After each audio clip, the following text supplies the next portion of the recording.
Hello and welcome. Today in studio we have Sash, founder of Emalyth, a very well-respected promoter, and manager for Boargazm and Raptorbaby. Thanks so much for joining us, Sash. Thank you guys for having me here today. Away.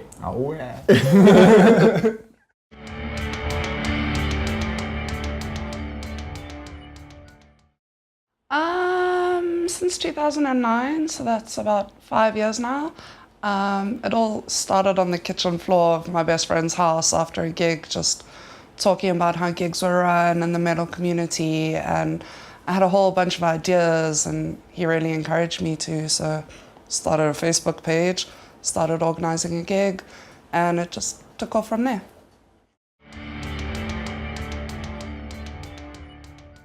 So it always started under the brand Eminent.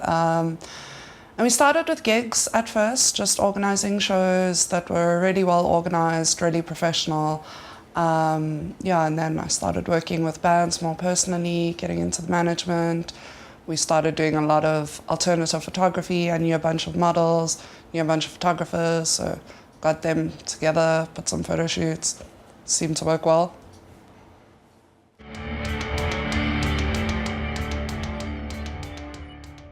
The main aspect is the gig part, so we host gigs for bands and promote the shows really well, hope to get a lot of people out, so it's about band exposure. We also do a lot of online promoting and interviews and reviews for bands. And we put all of our photo shoots up on our website. It's not just the models though, we have a lot of photographers who do gig shoots as well. So like bands get to have really cool photos from their performances. We do the reviews online. We do a couple of interviews when I have the time to. I haven't been doing much of that lately. And we've got our Facebook page, we've got a YouTube channel. So we are quite active online, probably more active online than anywhere else.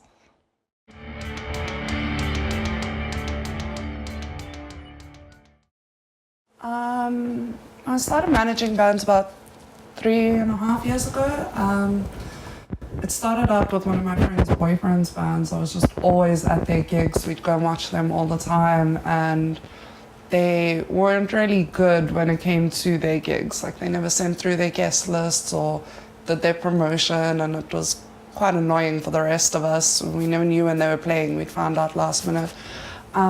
So I started with that, and then I took on another band, and it was just sort of to help the band move in the right direction, become more professional, more gig tight, what goes into preparing for a gig, because it's not just getting on stage and playing. There's a lot of behind the scenes, the promotion and, making sure that you're actually tight on stage, setting up and setting down.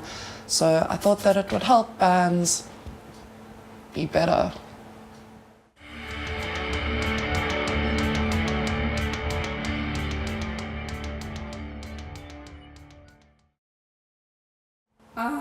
There's a lot of challenges, mostly communication. When you're working with 4 or 5 different people at a time, everyone wants different things, so you have to find common ground and try and make sure everyone's happy with the way you're moving forward. Trying to get everyone to agree on one thing is really a nightmare, so that's definitely a challenge. Getting everyone to play their role as well. Usually in a band you find that people have different roles to play. So that's a little bit difficult.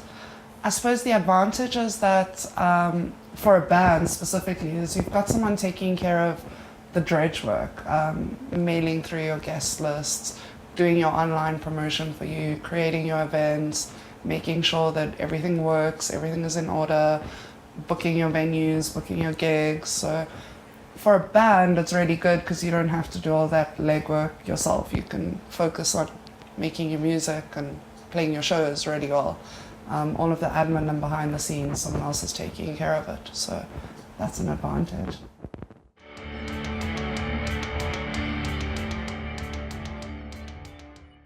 I suppose when they're too busy to do all of that admin stuff themselves, if you're a new band, I think it's very important for you to do a lot of that groundwork yourself so that you know what goes into being a live band in this country. So, maybe after a year or 2 of gigging, you have a little bit of a fan base and you're really busy, can't do all of that stuff yourself.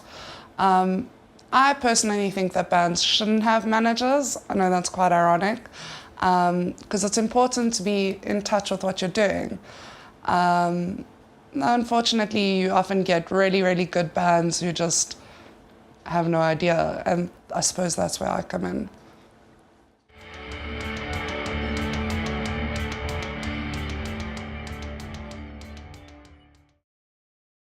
I suppose, being humble never ever hurts. Making sure that your mails are replied to on time, making sure that your tech writers, your guest lists are in on time, that's very important.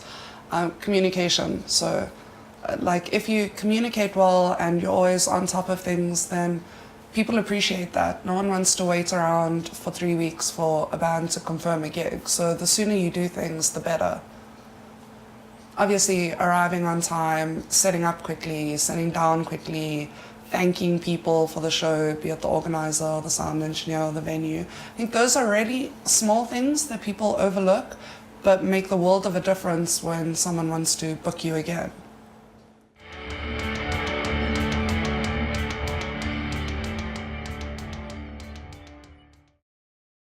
Definitely, I do think so. I don't think it's a must for every gig, but it does help because an engineer knows your style, knows your sound, knows how to mix you, knows when your breakdowns are coming in, when to, make things louder, make things softer.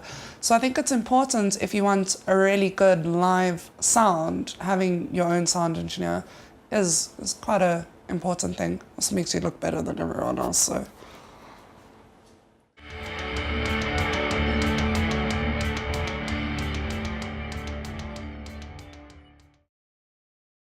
A couple of years ago, we did this series of shows called Best of Bass. So we had all of these really amazing bands with really, really amazing bassists play, and it was quite successful. We had William Bishop, who came and did like a 20-minute solo just jamming on his bass, and yeah, it was a lot of fun and really successful, and the shows did well.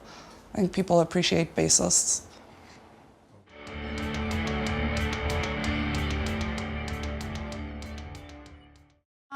The Eminent Artists Expo started about 3.5 years ago, and it was just a one-day show. I knew a whole bunch of fine artists that did a lot of different art, not the stuff you would find in an art gallery per se. So I thought about ways that we could try and expose them and give them more promotion. And I got a couple of friends of mine who are into art to come and set up, and we had a metal gig at the same time. And the idea is that all the people that would go to the show are the kinds of people who would be into the sort of darker art. And there's your fan base, and you can start building up a market and start getting your name out there as an artist. And the first show did really, really well. The venue was too packed. It was quite ridiculous. So we then moved it to Sundowners in Alberton, which was a bit bigger. And then we really wanted to expand it to sort of include more arts like dances and fashion. So we moved it through to Boargazm in Pretoria, and last year was the first year that we did it over 3 days. So we had the art set up for 3 days, and we had a whole bunch of clothing stores. And this year we even had like a sword fighting tournament. So the idea is to just get a whole bunch of different kind of artists into one venue and give them exposure and promotion.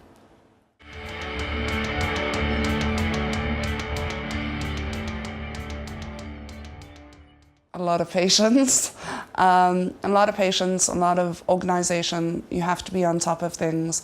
I'm constantly writing memos down when I'm organizing a guest list. Yeah, that's the big thing, is the guest list. When you're dealing with 30 bands, plus their guests, plus artists, you need to know who's going in where.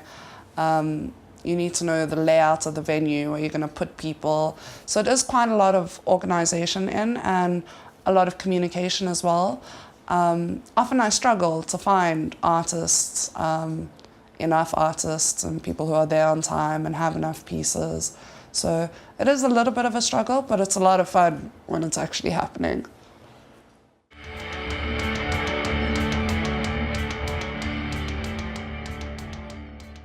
Something similar to what we did this year, so over 3 days, maybe towards the end of January, which is my birthday, so it's a really cool birthday party. Yeah, we'll do it over 3 days. We want to do 2 stages this year, but not necessarily have bands on the 2 stages. We were thinking of getting some performance art in, doing some drama, so that's what's in the pipelines for next year.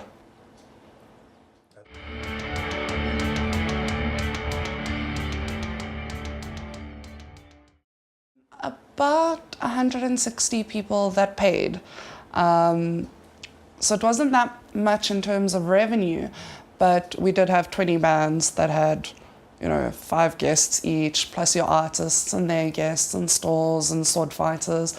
So, there must have been about 400 people there, but not that many actually paid to get in.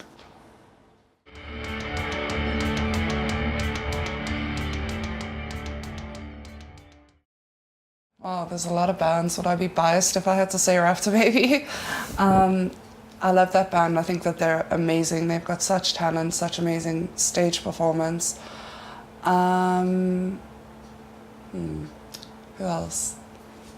This is really hard because now I feel like I've been put on the spot.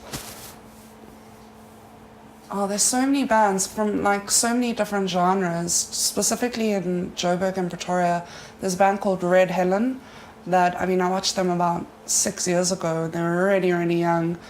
And then recently again, and they blew my mind. Really, really good band.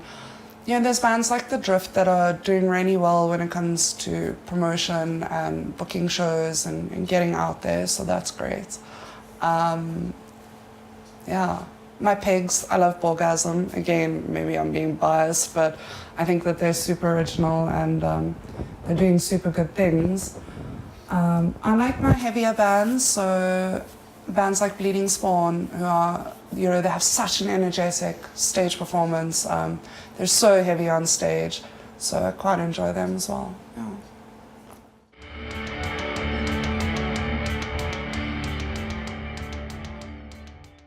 On our fan page, which is facebook.com/Emalyth Promotions, or on our website, emalyth.coza, or they can just message me directly. My email address is emalyth.events@gmail.com, and my name is Sashquita Northey, and I'm always on Facebook, so you can drop me a mail there.